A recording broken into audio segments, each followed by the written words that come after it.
U ovom videu govorim o tome kako izbrisati neželjene kolačiće. Kako možemo izbrisati kolačiće, malene datoteke koje se spremaju na računalo dok surfamo internetom? Kolačići ili kukisi mogu biti korisni jer spremaju postavke web stranica koje posjećujemo i održavaju nas prijavljenima. No, kukisi se ponekad koriste i za praćenje našeg pregledavanja web stranica tako što tvrtke mogu pomno izabrati i prikazivati nam reklame sukladno našim pretraživanjima. Ako to ne želimo, brišemo ih. Tako da kliknemo na gumb Prilagodite Google Chrome. Gumb je predstavljen s 3 točkice, u ranijim verzijama s 3 crtice. I u dijaloškom okviru biram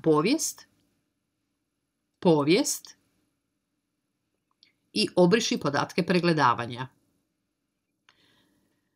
U izborniku koji se nudi odabiremo što želimo brisati. Stavila sam kvačicu na kolačići i ostali podaci web lokacija i dodataka i još možemo odrediti i razdoblje u kojem želimo brisati. I nakon toga klikom na brisanje podataka o pregledavanju oni su izbrisani. Ako pak uopće ne želite spremati kolačiće i kasnije brinuti o njihovom brisanju, možete izabrati anonimni način rada, tako da kliknete na gumb Prilagodite Google Chrome, novi anonimni prozor.